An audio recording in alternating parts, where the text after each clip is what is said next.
Hello my dear class 12 students, आप सभी का स्वागत है एयर केमिस्ट्री क्लासेज में। और मैंने यहाँ पे जो क्लास 12 स्टूडेंट कहा उसके पीछे रीज़न ये है कि आज का जो टॉपिक है वो क्लास 12 का एग्ज़ाम देने वाले जो बच्चे हैं 2021 में जिनको एग्ज़ाम देना है, ठीक है, उनके लिए ये वीडियो है। कुछ बच्चों ने कमेंट सेक्शन में आके ये मेरे से डिमांड किया था, मेरे से कहा कि full chapter revision organic chemistry और इनऑर्गेनिक केमिस्ट्री का भी करवाया जाए।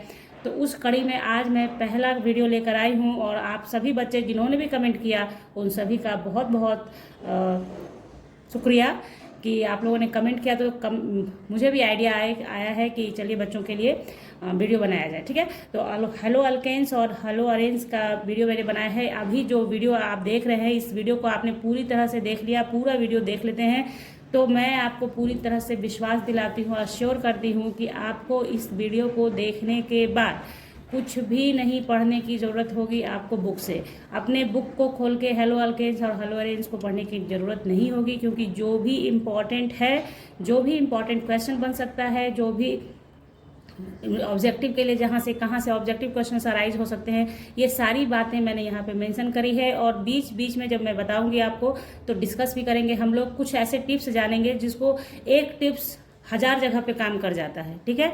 तो उस टिप्स को भी जानेंगे चैप्टर के अंदर, है ना। तो चलिए, अगर आप लोग को वीडियो पूरी देखने के बाद अच्छी लगे और आपका प्रॉब्लम सॉल्व हो जाए, आपका पर्पस सॉल्व हो जाए बच्चों, तो वीडियो को लाइक कीजिएगा और कमेंट करके जरूर से बताइए। वीडियो देखें बच्चों तो आप लोग जरूर से जरूर कमेंट करें। कमेंट करने में कोई परेशानी है, आप लोग तो पढ़ने लिखने वाले बच्चे हो, फटाफट से कमेंट कर सकते हो। कमेंट करके बताया करो ताकि पता चले कि आप कितने सारे बच्चे वीडियोज़ को देख रहे हैं और कितने बच्चों को फ़ायदा मिल रहा है। तो ये एक रिक्वेस्ट है आप लोगों से कि थोड़ा कमेंट किया कीजिए, लाइक किया कीजिए और शेयर भी किया कीजिए। चैनल को सब्सक्राइब करना तो बनता ही है।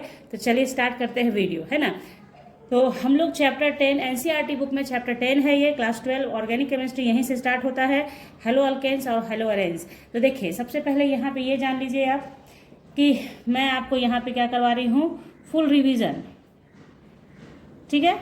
तो फुल रिवीजन होगा, मैंने रिवीजन का अर्थ है कि इसमें जो भी टॉपिक इंपॉर्टेंट है वो सारा डिस्कस करते हुए हम लोग आगे बढ़ेंगे और सब कुछ जान लेंगे। उसके बाद हाँ, यहीं पे काम खत्म नहीं होगा मेरा।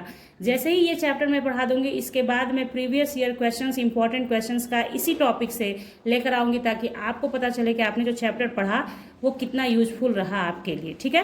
तो चलिए देखिए, सबसे पहले तो ये जान लीजिए कि हेलो अल्केन्स और हेलो अरेंज बनता कैसे है। तो जब अल्केन से हाइड्रोजन रिप्लेस होता है, उसका जगह कौन ले ले, हैलोजन ले ले, तो बनता है हेलो अल्केन, ठीक है। यहाँ जो आप देख रहे हैं ये क्या है, हेलो अल्केन कहेंगे। अब इसमें क्या है, हेलो के जगह पे क्या है, जो भी हैलोजन ग्रुप है उसका नाम लिख दीजिए। जैसे क्लोरोएथेन हो जाएगा यहाँ पे, अगर क्लोरीन है तो क्लोरोएथेन, फ्लोरीन है तो फ्लोरोएथेन, ये सब नॉमेनक्लेचर में आप लोगों ने पढ़ा हुआ है। उसी तरीके से अगर एरोमेटिक कंपाउंड में से हाइड्रोजन रिप्लेस होता है, उसकी जगह एक्स आ जाता है तो उसे HX कहते हैं, HX बना, और तो ये जो कंपाउंड बना हेलो अरेंज हो गया, ठीक है। तो कहने का मतलब हुआ कि हाइड्रोजन रिप्लेस होगा किससे, एलिफेटिक या एरोमेटिक से। एलिफेटिक से होगा, एलिफेटिक से होगा तो आपको हेलो एल्केन्स बनेगा, और एरोमेटिक से होगा तो हेलो अरेंज बनेगा, ठीक है। तो ये हो गया ये इसका इंट्रोडक्शन। अब देखिए, क्लासिफिकेशन करना है कि हेलो एल्केन्स और हेलो अरेंज को किस तरह से क्लासिफाइड किया जाए, ठीक है। क्लासिफिकेशन में भी बहुत राज है, मतलब ऑब्जेक्टिव क्वेश्चन कहीं से भी आ सकता है, इसलिए देखते जाइए। और इस आप कहोगे कमेंट सेक्शन में तो मैं इसका PDF भी अवेलेबल करा दूंगी आप लोगों को, तो वहाँ से आप लोग इसका नोट्स भी देख सकते हो, ठीक है। तो देखिए, क्लासिफिकेशन में दो तरीके से क्लासिफाइड होगा ये, on the basis of number of halogen atoms present, और दूसरा होगा on the basis of nature of carbon atoms to which halogen atom is attached, ठीक है। तो यहाँ पे देखिए, अगर एक हैलोजन है तो उसे क्या बोलते हैं, मोनो बोलेंगे, और 2 हैलोजन है तो डाई, 3 है तो ट्राई, मतलब इस तरह से नंबर ऑफ हैलोजन एटम से क्या हो जाएगा, हैलोजन एटम जितना है उसके अकॉर्डिंग आप उसका नाम कर सकते हैं, ठीक है। तो ये हो गया सिंपली। अब मेन यहाँ पे देखिए, जो मेन आपको जानना है जिससे ऑब्जेक्टिव क्वेश्चन अराइज होता है, on the basis of nature of carbon atoms to which halogen attach. अब यहाँ पे क्या है कि कार्बन एटम कैसा कैसा हो सकता है, यानी sp3 हाइब्रिडाइज हो सकता है, sp2 हाइब्रिडाइज हो सकता है। तो यहाँ पे जो हम लोग देखेंगे कि किस से हैलोजन अटैच है तो क्या क्या फर्क पड़ेगा, ठीक है। तो ये देखिए, on the basis of carbon atom पे क्या होगा, 2 degree 3 degree 1 degree 2 degree 3 degree allylic होगा, बेंजाइलिक होगा, विनाइलिक होगा और अराइल डेरिवेटिव्स होगा।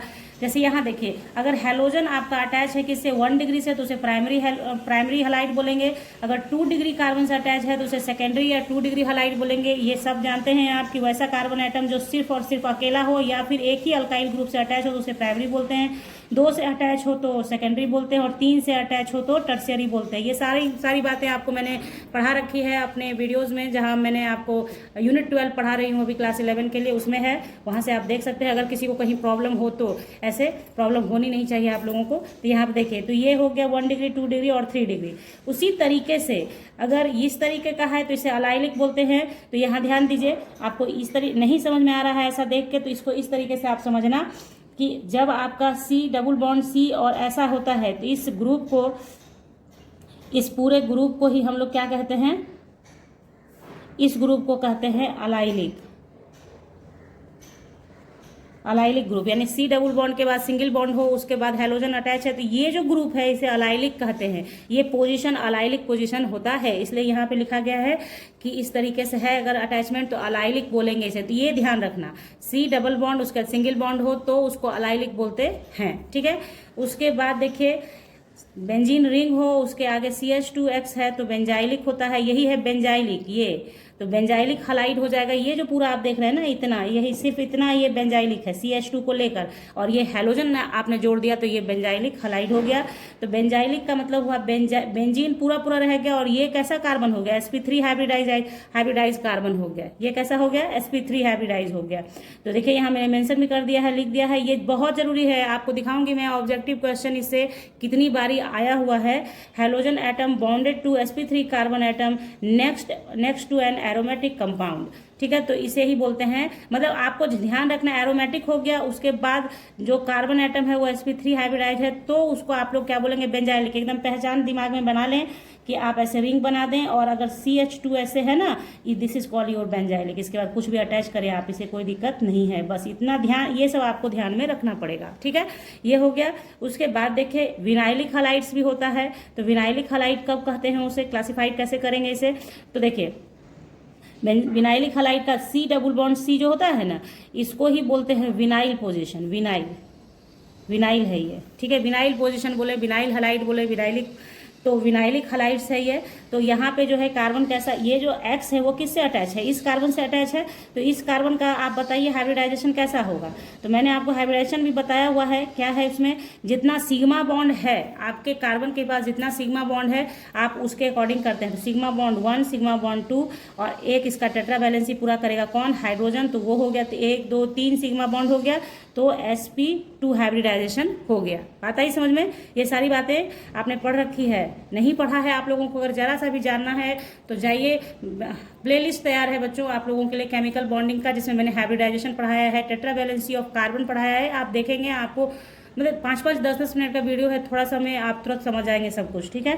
तो यहाँ देखिए, तो 3 सिग्मा बॉन्ड से ये हो गया। उसी तरीके से यहाँ भी आप देखेंगे तो ये sp2 हाइब्रिडाइज हुआ, जबकि यहाँ आपने क्या देखा था ऊपर वाले में, sp3 हाइब्रिडाइज था, ये sp3 हाइब्रिडाइज था, है ना। यहाँ पे कौन सा हाइब्रिडाइजेशन हो जाएगा, अलाइलिक में। देखिए, ये कार्बन से अटैच है ना X, तो यहाँ पे 2 सिग्मा तो हाइड्रोजन से हो गया, 1 सिग्मा हैलोजन से हो गया, और एक ये सिग्मा, तो 4 सिग्मा बॉन्ड टोटल हो गया। तो 4 सिग्मा बॉन्ड यानी sp3 हाइब्रिडाइज हो गया। बात आ गई समझ में।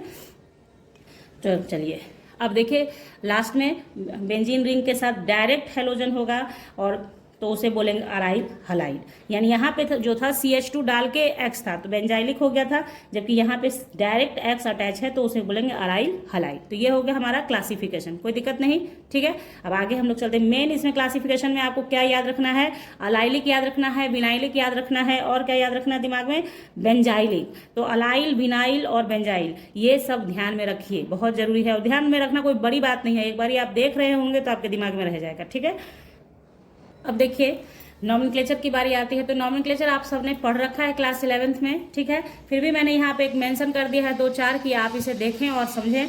तो इसमें कुछ नहीं है, स्ट्रक्चर दिया हुआ है। तो कॉमन नेम इसका चूंकि सेकेंडरी पे क्लोरीन है तो सेकेंडरी ब्यूटाइल क्लोराइड हो गया, जबकि आयुपेक नेम हो जाएगा नंबरिंग करके 1 2 3 4 तो 2 क्लोरो ब्यूटेन। इसी तरीके से आपको देखिए यहाँ पे देखिए आपके लिए मैंने ये क्यों मेंशन किया, उसका रीजन है। यहाँ CH2 डबल बॉन्ड CHCl दिया ना, तो ये विनाइल हुआ ना, तो विनाइल क्लोराइड इसे लिख सकते हैं कॉमन नेम में विनाइल क्लोराइड।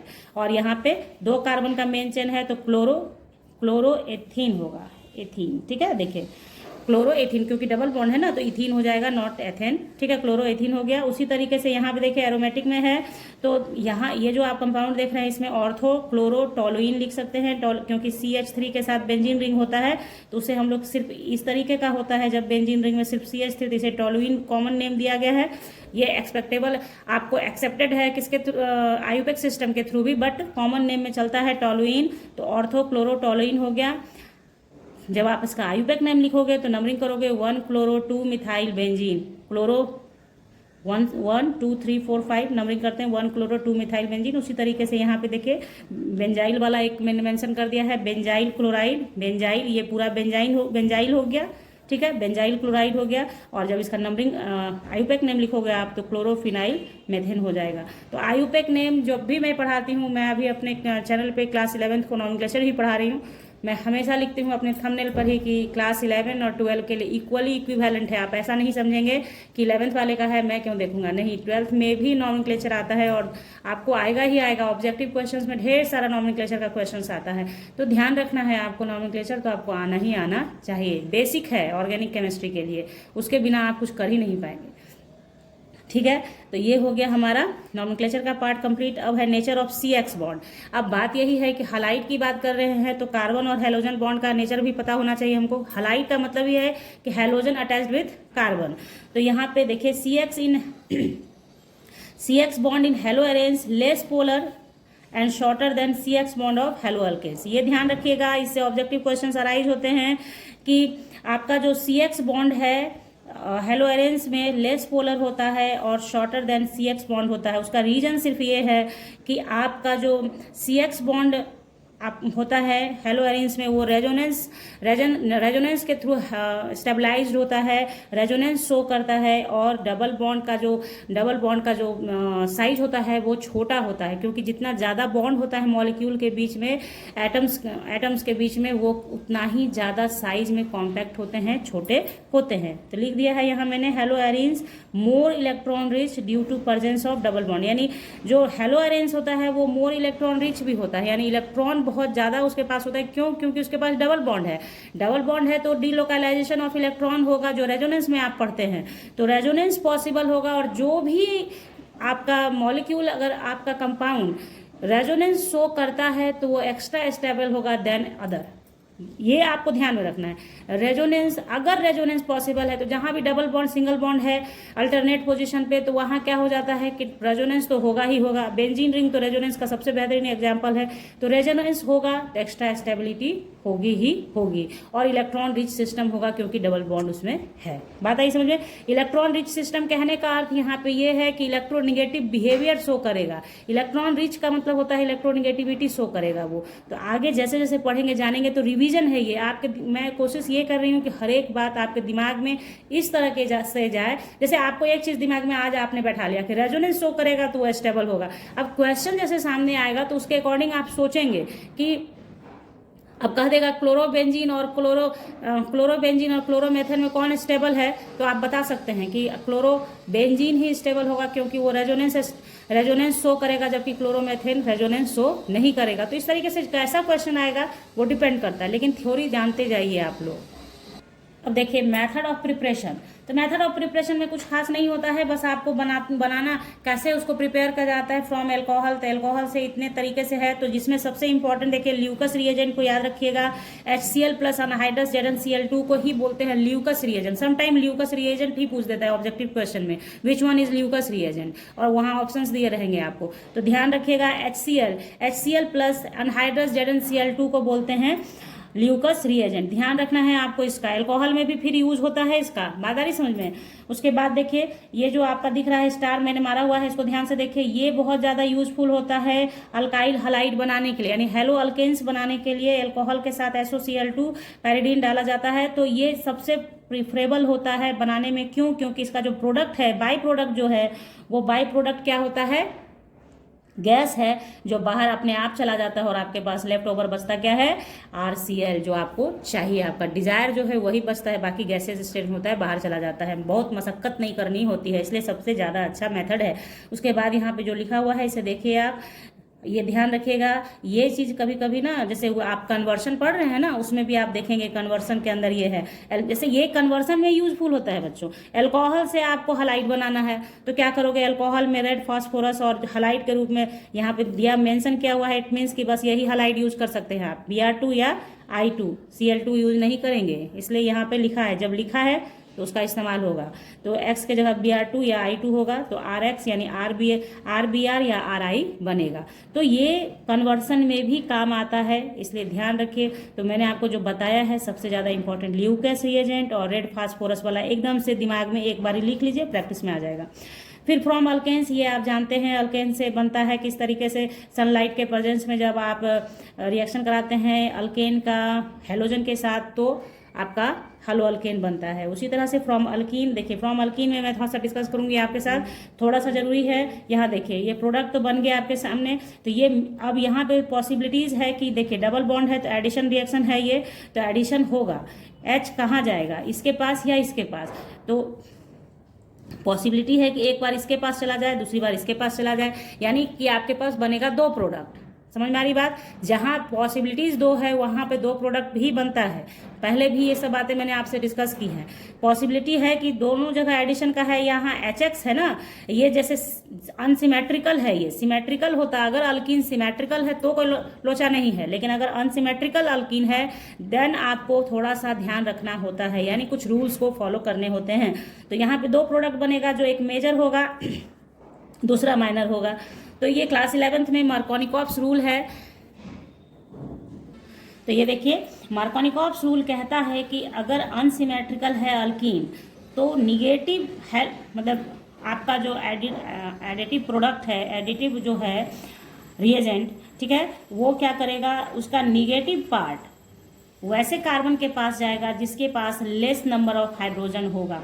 ध्यान रखिएगा, मार्कोनिकॉप्स कहते हैं कि निगेटिव पार्ट ऑफ रिएजेंट उसके पास जाएगा जिसके पास, जिस कार्बन डबल बॉन्डेड कार्बन के पास कम नंबर ऑफ हाइड्रोजन होगा, लेस नंबर ऑफ हाइड्रोजन होगा, that is called major product. अब इसके पूरे डिटेल में नहीं जाएंगे हम लोग, क्योंकि मार्कोनिकॉप्स रूल क्लास 11th का है, उसमें पूरा पढ़ना है आपको कि किस तक क्यों ऐसा है, तो वो करेंगे तो फिर बहुत लंबा हो जाएगा काम।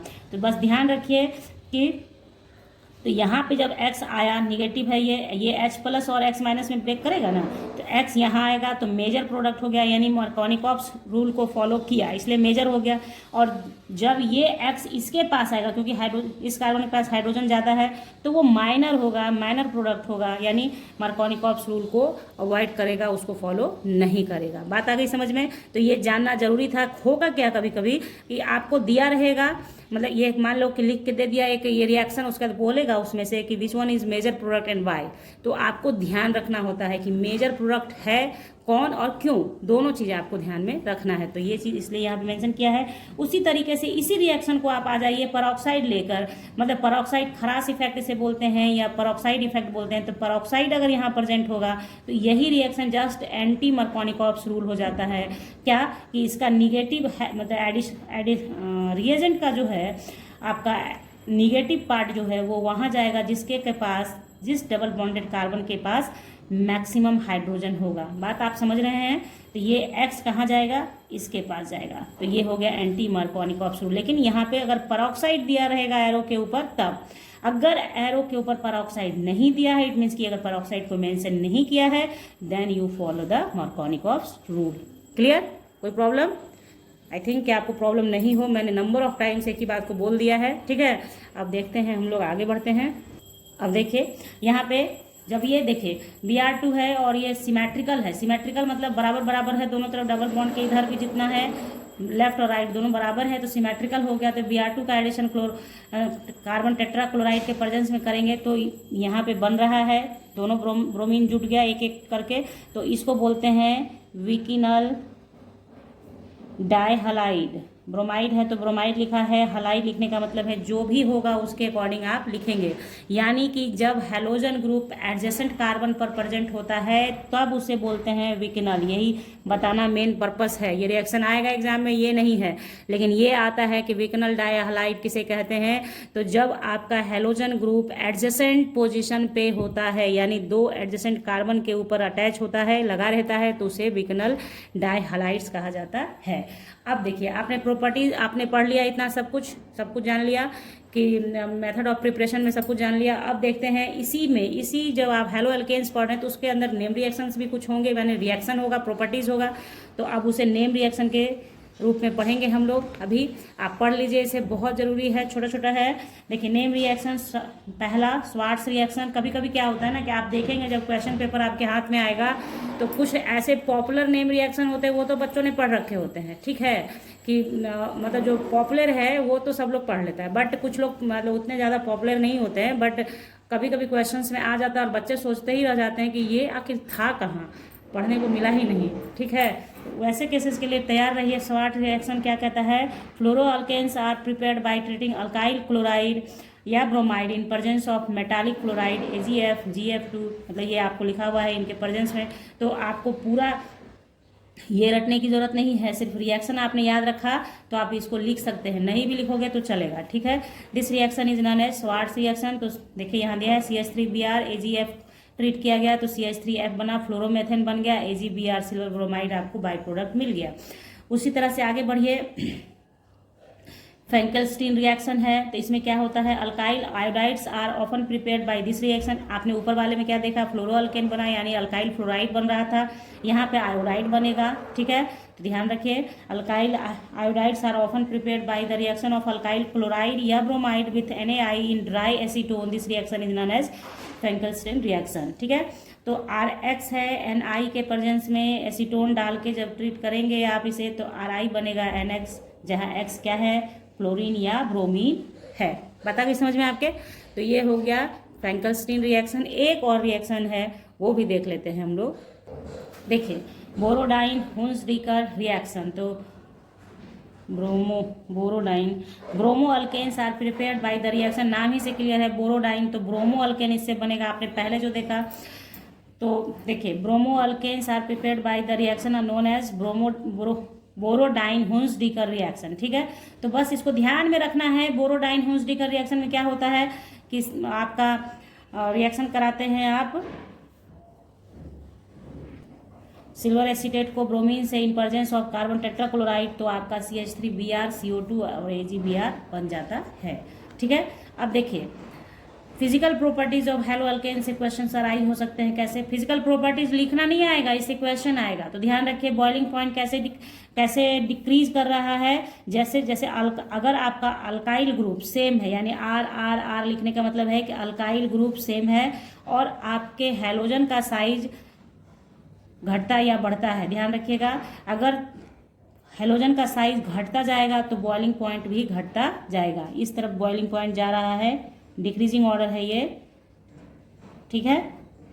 तो ध्यान रखना है कि अल्काइल ग्रुप सेम है तो हैलोजन ग्रुप का साइज बढ़ेगा तो बॉइलिंग पॉइंट बढ़ेगा, और हैलोजन का साइज घटेगा तो बॉइलिंग पॉइंट घटेगा, ठीक है। उसी वजह से यहाँ पे RI का बॉइलिंग पॉइंट सबसे अधिक होगा RF से, क्योंकि सबसे छोटा होता है F। क्लियर ना, आगे बढ़िए।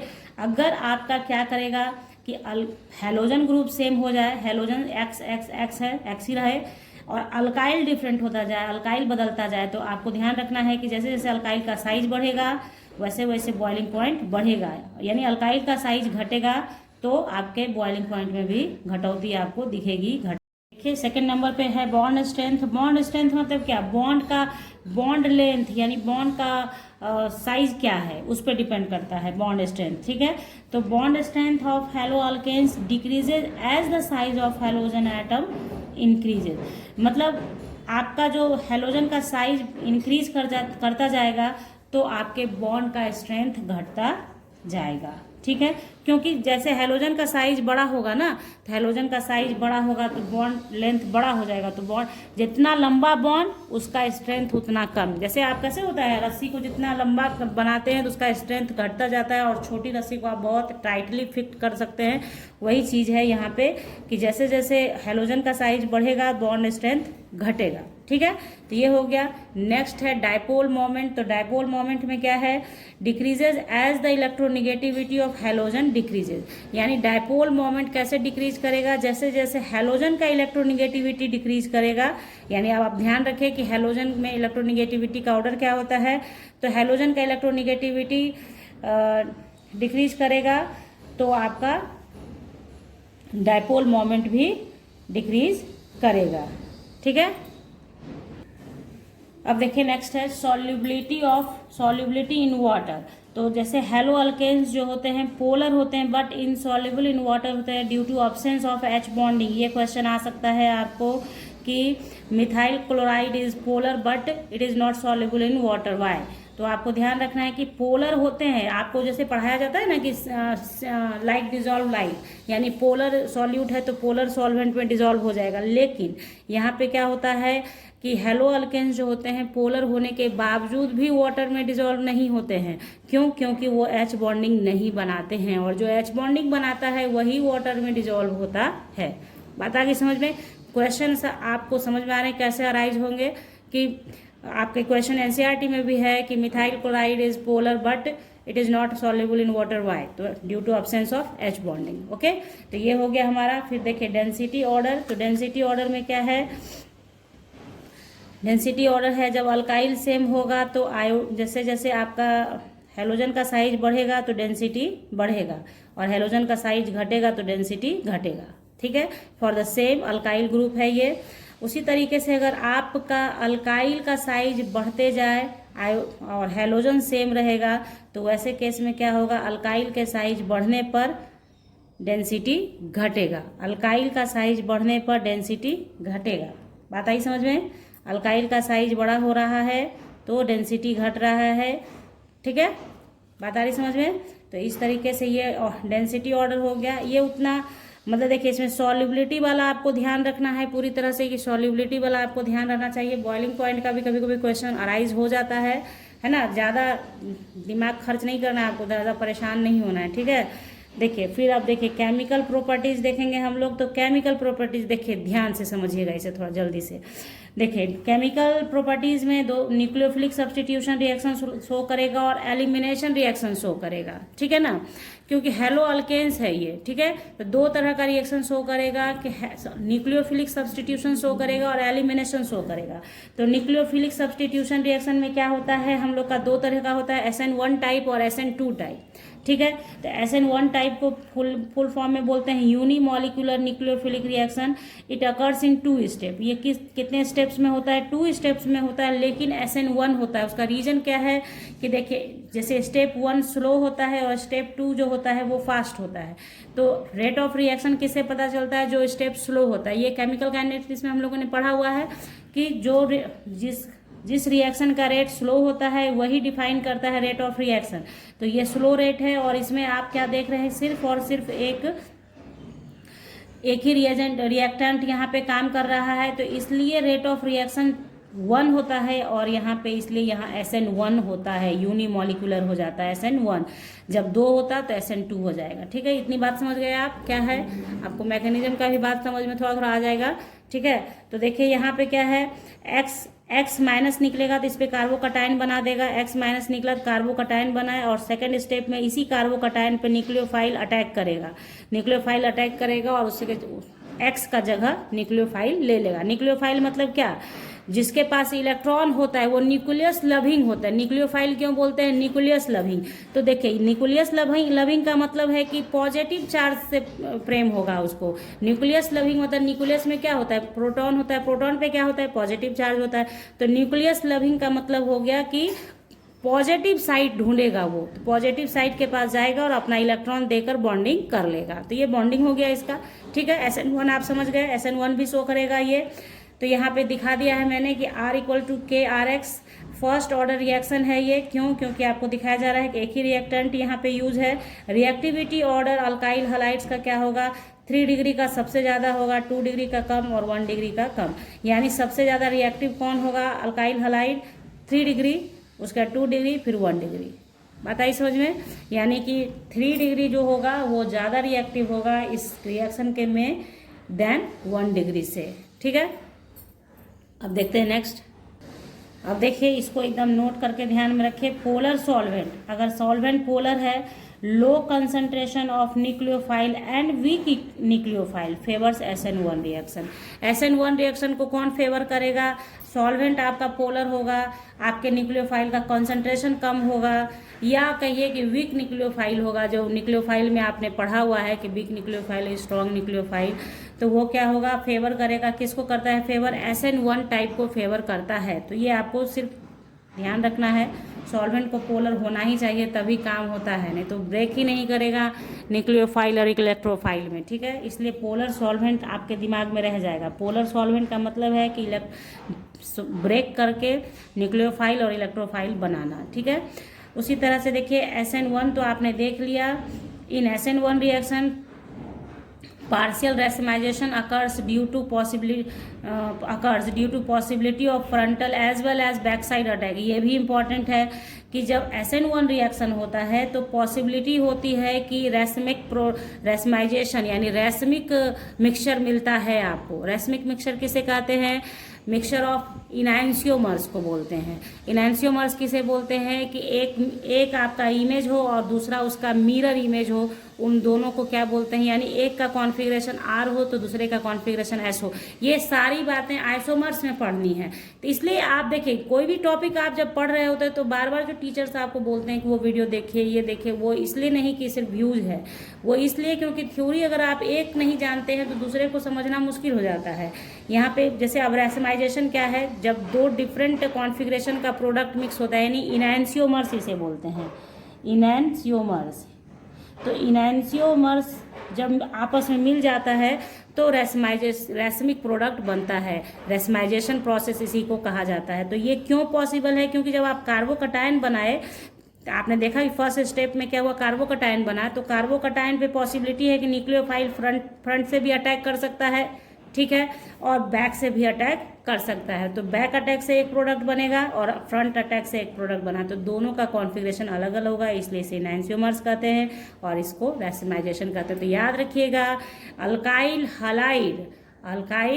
हलाइड SN1 रिएक्शन शो करता है जब, तो वो रैसमिक प्रोडक्ट बनने की पॉसिबिलिटी होती है। ऑब्जेक्टिव क्वेश्चन अराइज होगा इससे, तो रटिए नहीं, याद रखिए कि SN1 में कार्बोकटायन बनता है और कार्बोकटायन में पॉसिबिलिटी होगी कि आप न्यूक्लियोफाइल का अटैक दोनों तरफ से करवा सकते हैं। कार्बोकटायन फाइनली बन के तैयार होता है तब आप अटैक करते हैं, जबकि SN2 में ये नहीं होगा, क्योंकि SN2 जो होता है एक ही स्टेप में रिएक्शन हो जाता है, 1 स्टेप रिएक्शन है वो। 1 स्टेप में होता है एक ट्रांजिशन का प्रोडक्ट, ट्रांजिशन फेज आता है। तो ट्रांजिशन फेज में क्या होता है, वो उसका लाइफ टाइम इतना कम होता है ना कि उसमें आपका कुछ समझने का जरूरत नहीं है, एक ही प्रोडक्ट बनेगा। ठीक है, तो वो आपके सामने है SN2। देखिए, तो इसे बायमॉलिक्यूलर न्यूक्लियोफाइल सब्सटीट्यूशन कहते हैं। इट प्रोसीड इन 1 स्टेप, लेकिन ये सेकेंड ऑर्डर रिएक्शन होता है, क्योंकि 1 स्टेप में होता है ना, तो एक ही बार में सारा काम हो जाता है। कार्बोकटायन का बनना, अटैक वगैरह सब हो जाता है, यानी यहाँ पे न्यूक्लियोफाइल भी उसी स्टेप में आ जाता है। यहाँ मतलब एक तरफ से निकलेगा, दूसरी तरफ से आएगा, इसलिए अटैक एक ही तरफ से पॉसिबल होता है। इसलिए SN2 में रैसमिक प्रोडक्ट नहीं मिलेगा। बात आ रही समझ में? वहाँ चूंकि कार्बोकटायन बन गया, इसलिए दोनों तरफ से अटैक पॉसिबल था। यहाँ पॉसिबिलिटी नहीं है, यहाँ दोनों काम एक साथ होना, एक तरफ से निकलेगा, दूसरी तरफ से आएगा। तो यहाँ पे इस तरह से ये TS है, ट्रांजिशन स्टेट है, ठीक है। तो ट्रांजिशन स्टेट के बाद ये X माइनस निकल जाएगा और ये न्यूक्लियोफाइल यहाँ पे रह जाएगा। तो इसको बोलते हैं इन्वर्टेड प्रोडक्ट। ये इन्वर्टेड प्रोडक्ट है, यानी अगर आपने यहाँ स्टार्ट किया था XS कॉन्फ़िगरेशन से, तो इसका जस्ट अपोजिट कॉन्फ़िगरेशन का आपको यहाँ पे प्रोडक्ट मिलेगा। बात आई समझ में? इन्वर्सन का मतलब क्या होता है? उल्टा, इन्वर्टेड प्रोडक्ट आपको मिलेगा। क्लियर? SN2 में इन्वर्सन पॉसिबल है, मतलब आप अगर शॉर्टली लिखना चाहते हैं कहीं तो आप इस तरीके से लिखें। देखिए मैं बताती हूँ आपको कैसे लिखना होगा। जैसे SN1 लिख लो, SN1, तो इसमें क्या है? रेसिमाइजेशन, ठीक है। और SN2 ध्यान रखने के लिए सिर्फ SN2 में क्या होगा, इन्वर्टेड, इन्वर्सन इसको बोलते हैं, इन्वर्सन पॉसिबल, ठीक है। तो हो गया, इतना ही तो याद रखना है। कोई दिक्कत है? दिखा आप लोगों को, लिखा मैंने तो, हाँ ठीक है, ये हो गया। तो इस तरीके से हो गया, एक ऑब्जेक्टिव क्वेश्चन आता है इससे।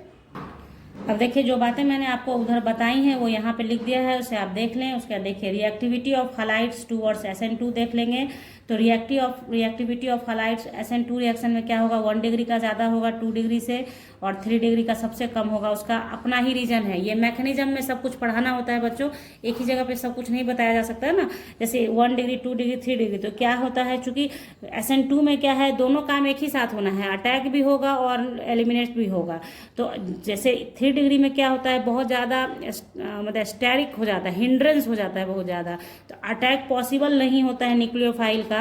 इसलिए इसका जो ऑर्डर, रिएक्टिविटी ऑर्डर में 3 डिग्री को पीछे रखा गया। जबकि 1 डिग्री में क्या होता है, वो अटैकिंग ईजी गोइंग होता है, आसानी से हो सकता है। इसलिए 1 डिग्री ज़्यादा SN2 को फेवर करता है देन 3 डिग्री से। और 2 डिग्री तो जान ही रहे हैं आप, जैसे जैसे 1 से 3 की ओर जाएंगे तो SN2 का पॉसिबिलिटी घटता जाता है।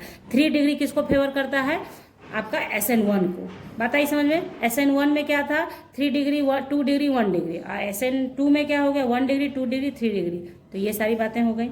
अब आइए नोट्स करके लिख लीजिए कि non polar solvent, strong nucleophile, high concentration of nucleophiles favour करता है किसे, SN2 मैकेनिज्म को। ये बातें वहाँ भी बताई गई हैं SN1 में, तो ध्यान रखिएगा।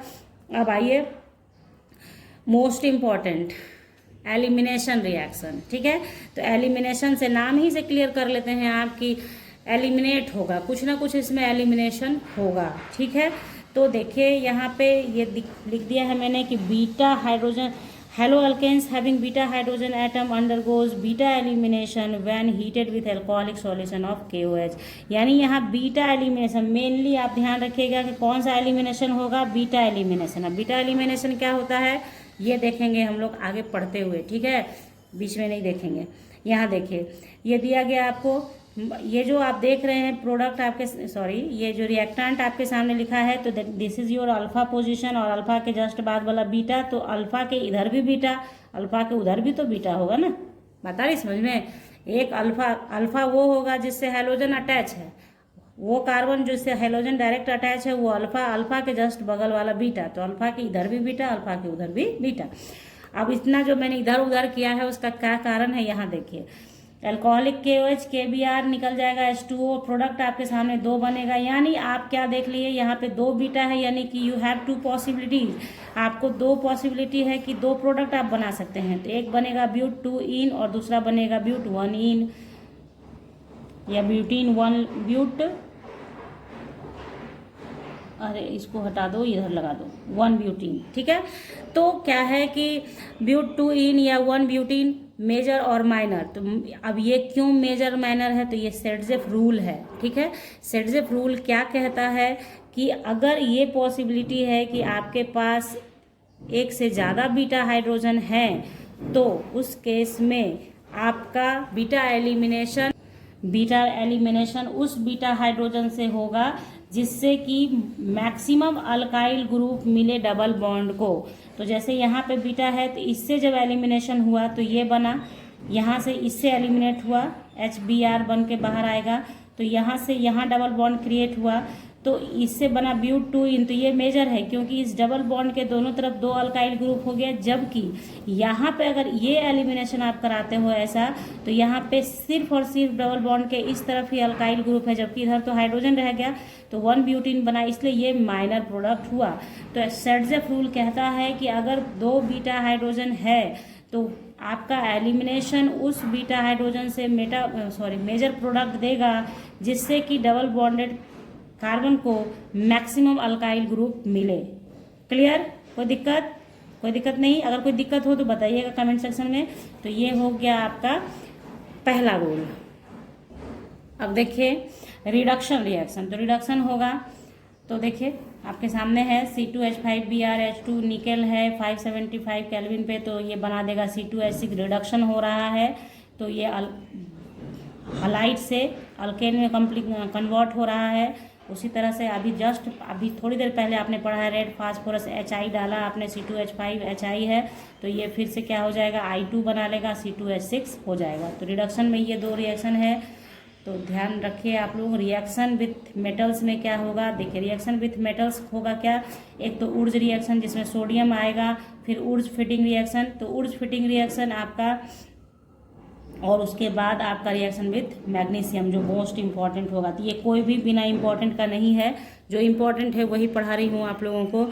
ऊर्ज रिएक्शन में क्या होता है कि 2 अल्काइल हलाइड होते हैं, सोडियम के साथ ड्राई ईथर के प्रेजेंस में डाला जाता है, तो ये आपस में इस तरीके से सोडियम के साथ X चला जाता है, 2NaX बन जाता है और अल्केन मिलता है। अल्केन, अगर आपको छोटे अल्केन से बड़ा अल्केन बनाना है, यानी छोटे बड़े का मतलब है आपको एथेन से ब्यूटेन बनाना है, ठीक है, तो उस केसेस के लिए यही रिएक्शन इस्तेमाल होता है। तो वहाँ पे हम लोग कन्वर्सन में डायरेक्ट लिख देते हैं ऊर्ज रिएक्शन, तो यही है ऊर्ज रिएक्शन। ऊर्ज रिएक्शन में अगर आप देखो, यहाँ मेथेन ले लो, यहाँ मेथाइल क्लोराइड ले लो, यहाँ मेथाइल क्लोराइड ले लो और Na डाल दो, तो मिथाइल क्या हो जाएगा, CH3Cl ले लो। ये आपके कन्वर्सन में भी काम आता है, इसलिए इतना बताना जरूरी है बच्चा लोग। तो यहाँ देखिए, ये देखिए इस तरीके से निकल गया, तो एथेन बनेगा ना, CH3 जुट के। तो इसलिए छोटा अल्केन को बड़े अल्केन में कन्वर्ट करने का सबसे आसान तरीका है ऊर्ज रिएक्शन। हो गया, इसमें सिर्फ आपको याद रखना है सोडियम और ड्राई ईथर, सोडियम और ड्राई ईथर, सब में वही है। फिर देखिए ऊर्ज फिटिंग रिएक्शन में क्या होता है, एक होता है आपको मतलब एरोमेटिक वाला हलाइड, मतलब अरेंस जिसको आप लोग बोल रहे हैं, अरेंस हलाइड, मतलब हेलो अल्केन्स और हेलो अरेंस पढ़ रहे हैं ना हम लोग, हेलो अरेंस है, ये सोडियम है और ClCH3 है, तो आप देख रहे हैं ड्राई ईथर के प्रेजेंस में आपको ये बनाएगा, और 2NaCl। ये रिएक्शन आप सब देखते जाइए। Reaction with magnesium most important इसलिए कहा गया क्योंकि इससे बनता है ग्रिग्नार्ड रिएजेंट, यानी कि आप अल्काइल हलाइड को ले लें, मैग्नीशियम लें ड्राई ईथर के प्रेजेंस में, तो वो पूरी तरह से कंबाइन करके बना लेता है, एक अलग ही कंपाउंड बनाता है, जैसे नाम दिया गया है ग्रिग्नार्ड रिएजेंट। ग्रिग्नार्ड केमिस्ट थे, मतलब आइसोमेराइजेशन। तो देखिए आइसोमेराइजेशन में क्या है, एनहाइड्रस AlCl3 डाले 573 केल्विन, तो आइसोमर में कन्वर्ट हो जाएगा, यानी 1 क्लोरो से 2 क्लोरो प्रोपेन में कन्वर्ट हो गया, ठीक है। नेक्स्ट अब हम लोग आते हैं अराइल हलाइड पे, जो हम लोग अभी तक जितना भी पढ़ा हम लोगों ने वो सब क्या था, हेलो अल्केन्स था। अब अराइल हलाइड यानी हेलो अरेंस आ जाएगा। तो जनरल मेथड ऑफ प्रिपरेशन इसमें सबसे पहले देखेंगे, क्योंकि बाकी सारी बातें तो आपको आगे बताई गई हैं। जनरल मेथड ऑफ प्रिपरेशन में क्या क्या है, जैसे by halogenation of aromatic hydrocarbon, तो एरोमेटिक हाइड्रोकार्बन आप ले लें, उसका आप जब ट्रीट करते हैं, इसको हेलोजिनेशन करते हैं, यानी हेलोजन के साथ रिएक्शन करवाते हैं, FeCl3 डार्क ये लिखा हुआ है आपको, देखिए तो ये बन गया क्या, क्लोरोबेंजीन बन गया। तो ये क्या है, it is an electrophilic substitution reaction. फिर क्या है, बाई साइड चेन हेलोजिनेशन होता है, बाई साइड चेन हेलोजिनेशन भी क्या है, देखिए CH3 डाल टोलुइन है, उसको क्लोरीन के साथ रिएक्शन कराएंगे आप, तो आपके सामने डिफरेंट टाइप का प्रोडक्ट बनेगा, मतलब एक एक करके हाइड्रोजन रिप्लेस होगा यहाँ का CH3 का, और आपका प्रोडक्ट बनेगा, ठीक है। तो इसमें कोई दिक्कत नहीं है, एक एक करके आप हाइड्रोजन रिप्लेस कराते जाएंगे तो बनता जाएगा प्रोडक्ट। ये जो भी प्रोडक्ट बन रहा है जिसके साथ भी क्लोरीन आ रहा है, हेलोजन आ गया आपके एरोमेटिक के साथ, तो वो आपका अराइल हलाइड्स हो गया। अब देखिए फ्रॉम बेंजीन डाइजोनियम सॉल्ट, तो बेंजीन N2Cl इसे डाइजोनियम सॉल्ट बोलते हैं। फ्रॉम बेंजीन डाइजोनियम सॉल्ट से बनेगा आपका हलाइड। तो ध्यान रखिए ये जो ऐसे बनाया गया है ना, ये तीनों आपको ध्यान में रखना होगा, ठीक है, भूलना नहीं है आपको। देखिए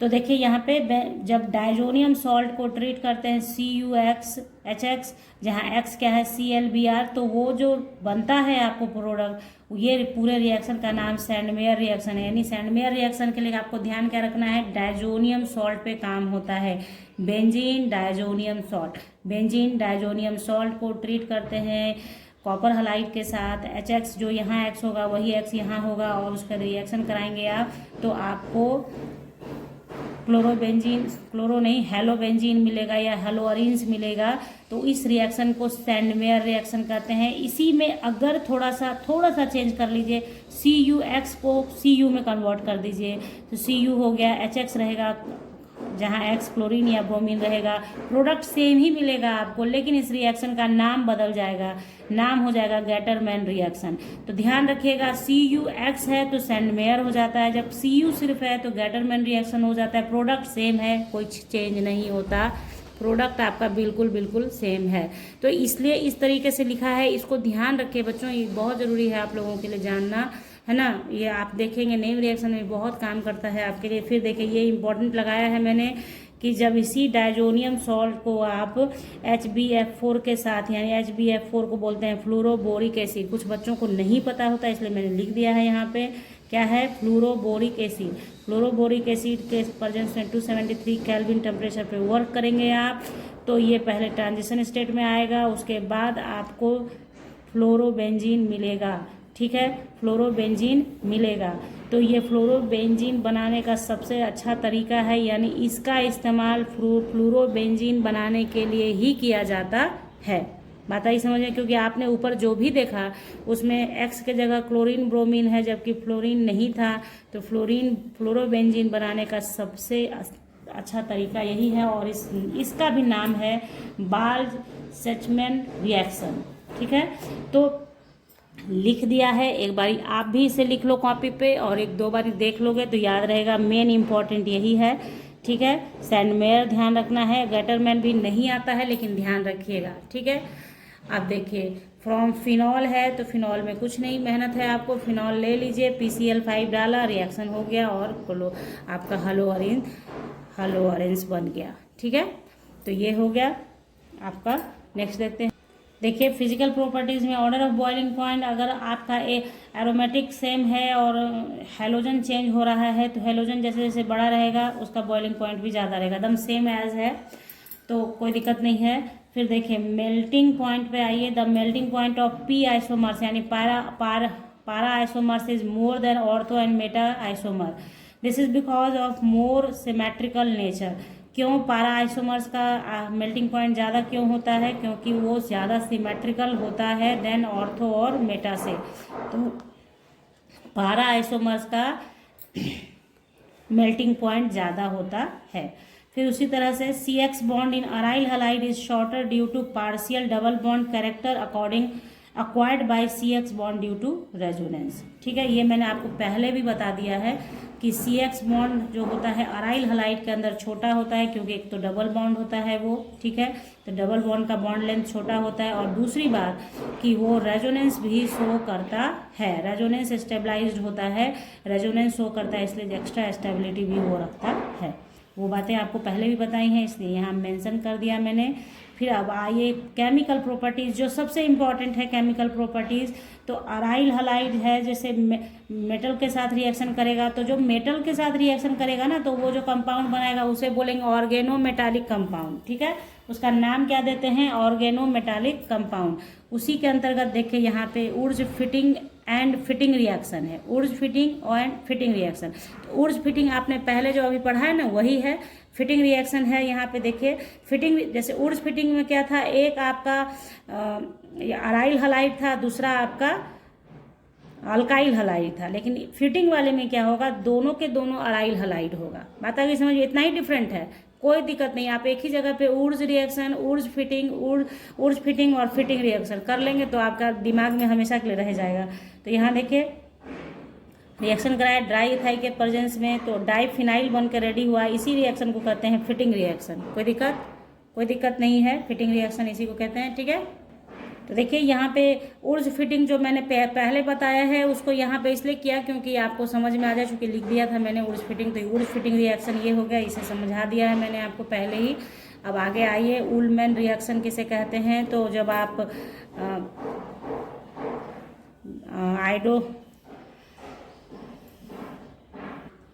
आयोडोबेंजीन को कॉपर पाउडर के प्रेजेंस में ट्रीट कराएंगे तो वो आपको डाइफिनाइल बनाएगा, तो इसे कहते हैं उलमैन रिएक्शन। ध्यान रखना है ये सब सिर्फ आपको, उलमैन रिएक्शन, ठीक है। उसके बाद हेलोजिनेशन में क्या होगा, कि क्लोरोबेंजीन है, ठीक है, Cl2 आप डालोगे तो अनहाइड्रस FeCl3 के प्रेजेंस में, तो चूँकि पहले से ही क्लोरीन प्रेजेंट है इसमें, है ना, इसलिए इस क्लोरीन को किस पोजीशन पे आना है डिसाइड करना होगा, ताकि किसी में किसी का स्टेबिलिटी लूज नहीं करे। मतलब मेजर और माइनर का कहानी यहाँ से स्टार्ट हो गया कि अब ये जो क्लोरीन को यहाँ आना है तो कहाँ आएगा। तो क्लोरीन देखिए, जो क्लोरीन पारा पोजीशन पे आएगा, चूँकि इस क्लोरीन का पारा पोजीशन ऑर्थो मेटा पारा, ठीक है, पारा पोजीशन मेजर हो जाएगा और पारा ऑर्थो पोजीशन जो होगा आपका वो माइनर हो जाएगा, क्योंकि ये बताया गया है आपको कि जितना ज़्यादा दूर रहेगा स्टेबिलिटी उतनी ही अधिक रहेगी, क्योंकि दोनों के दोनों क्या है, सेम है, तो सेम एक दूसरे को रिपेल करेगा। तो यहाँ पे जो है ये दोनों एक दूसरे को रिपेल करेगा, जिसकी वजह से इसका स्टेबिलिटी लूज हो जाएगा देन इसके, इसलिए ये मेजर प्रोडक्ट है, ये माइनर प्रोडक्ट है। तो ये चीज़ जैसे ही पहले से क्लोरीन है और दूसरे ही हेलोजन ग्रुप को आना है तो फिर डिसाइड करना पड़ेगा, मेजर और माइनर देखना होगा। तो ध्यान रखिएगा, पारा जो होगा वो मेजर, ऑर्थो जो होगा वो माइनर। उसी तरीके से नाइट्रेशन में भी देख लीजिए। नाइट्रेशन में तो ये सब में सिर्फ लिखने और बताने का मतलब ये है कि क्लोरोबेंजीन लिया, नाइट्रेशन के लिए एजेंट कौन सा होता है, HNO3 और कॉन्क H2SO4, इसलिए ये बताया जा रहा है आपको। नाइट्रेशन अगर कराना है, नाइट्रोबेंजीन बनाना है आपको, तो उसके लिए एजेंट कौन सा होगा, कॉन्क HNO3 और कॉन्क H2SO4 होगा। तो यहाँ पे फिर वही पॉसिबिलिटी है कि NO2 जो आपका होगा अटैक करेगा, कहाँ अटैक करेगा, पारा पे करेगा और ऑर्थो पे करेगा, कौन सा करेगा। तो यहाँ देखिए, अगर पारा पोजीशन ऑर्थो पोजीशन पे आ रहा है तो माइनर है, और पारा पोजीशन पे आएगा तो मेजर प्रोडक्ट देगा, जो अभी जस्ट मैंने आपको बताया है, ठीक है। अब देखिए सल्फोनेशन, तो सल्फोनेशन फिर उसी तरह का चीज़ है, मेजर माइनर तो आप समझ ही जाएंगे कि पारा पे मेजर होगा और ऑर्थो पे माइनर होगा, बट एजेंट याद रखिए, सल्फोनेशन कराना है बेंजीन का तो कॉन्क H2SO4 से होगा। सल्फोनेशन किससे होगा, कॉन्क H2SO4 से होगा। ये चीज़ सिर्फ ध्यान रखना है आपको। अब जो आप देखेंगे इम्पॉर्टेंट है, आप लोग पढ़े भी होंगे कि फ्राइडल क्राफ्ट अल्काइलेशन या फ्राइडल क्राफ्ट एसाइलेशन, ये दोनों आता रहता है एग्जामिनेशन के अंदर, है ना। तो फ्राइडल क्राफ्ट अल्काइलेशन में क्या होता है, क्लोरोबेंजीन लेते हैं CH3Cl अनहाइड्रस AlCl3 के प्रेजेंस में, एकदम याद कर लीजिएगा, लिखना पड़े 2-4 बारी लिख लीजिएगा, कोई दिक्कत नहीं है। क्लोरोबेंजीन, तो ये क्लोरोबेंजीन है, तो यहाँ पे आपका क्लोरोमेथेन ही होगा। क्लोरोबेंजीन क्लोरोमेथेन के प्रेजेंस में एनहाइड्रस AlCl3 डालेंगे तो 2 प्रोडक्ट देगा। पॉसिबिलिटीज़ आ जाती है कि 2 चीज़ बन सकता है, तो 2 बनेगा, जिसमें से ऑर्थो पोजीशन वाला माइनर होगा और पारा पोजीशन वाला मेजर होगा, ठीक है। तो ये हो गया आपका 2 तरह का प्रोडक्ट बनेगा। नाम आप लिख सकते हैं इसका, आप जैसे नाम इसका आप आयुपेक नेम से जिस तरह से भी नाम लिखना चाहें नंबरिंग करके लिखें। आप ये लिखेंगे 1 2 3, तो आपका क्या हो जाएगा 2 मिथाइल क्लोरोबेंजीन भी लिख सकते हैं। इसका नाम 1 2 3 4 लिख सकते हैं, आप नाम लिखिए नॉमेनक्लेचर। तो देखिए फ्राइडल क्राफ्ट अल्काइलेशन हम लोगों ने देखा, असाइलेशन आप देखिए ध्यान से देखेंगे तो आपको सिर्फ जो फ़र्क है उसको ध्यान में रखिए। इसका फ़र्क है ये बदल जाता है यहाँ पे, ठीक है, और सब कुछ सेम रहेगा, सिर्फ प्रोडक्ट याद रखिए कि ये, और ये ध्यान में रखना जैसे ये तो जो ऑर्थो पोजीशन पाएगा वो माइनर ही होगा और जो पारा पोजीशन पाएगा वो मेजर प्रोडक्ट होगा, ठीक है। तो ये हो गया हम लोगों का, है ना। नेक्स्ट देखते हैं हम लोग। अब देखिए कुछ पॉलीहेलोजन कंपाउंड्स हैं जो आपके बुक में है, ठीक है। तो उसमें से जो इम्पोर्टेंट है, जो पूछा हुआ है क्वेश्चंस के अकॉर्डिंग, वो मैंने यहाँ मेंशन किया है ताकि आपका रिवीजन हो और आपका मतलब पर्पस सॉल्व हो जाए आपका, ठीक है। तो देखें यहाँ पे जैसे chloroform CHCl3 is stored in dark coloured bottles as in presence of light, it gets converted into highly poisonous substance phosgene COCl2। तो ध्यान रखिएगा कि क्लोरोफॉर्म क्वेश्चन आता है, why chloroform is stored in dark bottle. तो dark bottle में क्यों उसको स्टोर किया जाता है, क्योंकि अगर लाइट का प्रेजेंस होगा तो वो बहुत पॉइजनस गैस का फॉर्मेशन कर लेता है जिसको फॉस्जिनेट कहते हैं, और इसका स्ट्रक्चर भी याद रखिएगा COCl2, ठीक है। COCl2 इसका कंपाउंड का फॉर्मूला है, ठीक है। तो ये ध्यान में रखिएगा, क्वेश्चंस आते हैं, क्वेश्चंस भी आपको मैं जल्दी ही प्रोवाइड करूंगी, इसलिए बने रहिएगा साथ में आप लोग। देखिए यहाँ पे क्या नेक्स्ट है, the tri halogen derivatives of methane are called haloform, यानी CH3 मतलब ट्राई हैलाइड डेरिवेटिव्स है, CH3 आइडोफॉर्म कहलाता है, और it is used in antiseptic, used as antiseptic की तरह काम करता है, बनाने में इसका इस्तेमाल होता है। जो भी एंटीसेप्टिक आप यूज़ करते हैं ना, उसमें देखिएगा पढ़ के, उसके रैपर पे लिखा रहता है, आइडोफॉर्म उसमें रहेगा, ठीक है। नेक्स्ट है DDT, जो आप लोग बचपन से सुनते आ रहे हैं, DDT का छिड़काव, तो वही है 1,1 ट्राई क्लोरो 2,2 4 क्लोरोफिनाइल, ठीक है, ethane, and it is used as powerful insecticide है ये। स्ट्रक्चर बनाना सीख लीजिए, कैसे बनाते हैं, बेंजीन रिंग आपका क्लोरोबेंजीन बनाना है, और इस तरीके से स्ट्रक्चर बनाना सीख लीजिए। नाम इसका ध्यान रखिए, 1 यानी यहाँ से नंबरिंग आपका करना है 1 2, ठीक है। तो यहाँ देखिए 1 पे 3 क्लोरो है, 1 ट्राई क्लोरो 2 1 2, और उसके बाद ये चूँकि इस कॉम्प्लेक्स है, इसलिए क्या हो जाएगा 20 4 क्लोरोफिनाइल एथेन, 2 का मेन चेन हुआ है, इसलिए 2 से एथेन। तो ये नॉमेनक्लेचर में आपको बताया जाता है, थोड़ा बहुत मैंने बता दिया आपको कि थोड़ा सा बच्चे को याद रखने में परेशानी नहीं हो। आप यहाँ पे अगर याद नंबरिंग आपने कर लिया ना, तो आप कर सकते हैं 1 ट्राई क्लोरो, और फिर 20, क्योंकि 2 सेम ग्रुप है ना, इसलिए 20 लिखा गया है। ये भी जो है जैसा वैसा ये भी है, तो 20 ब्रैकेट लिया।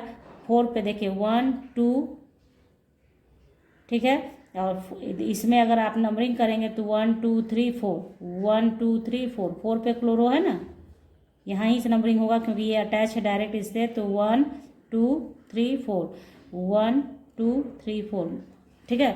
तो बस यही मैं बताने समय ऐसा लगता है बच्चों की कुछ ऐसा नहीं रह जाए कि बच्चे समझ नहीं पाए, इसलिए थोड़ा बहुत न चाहते हुए भी कुछ बोल देना पड़ता है कि हाँ चलिए इस तरीके से आप याद कर सकते हो, बना सकते हो, ठीक है।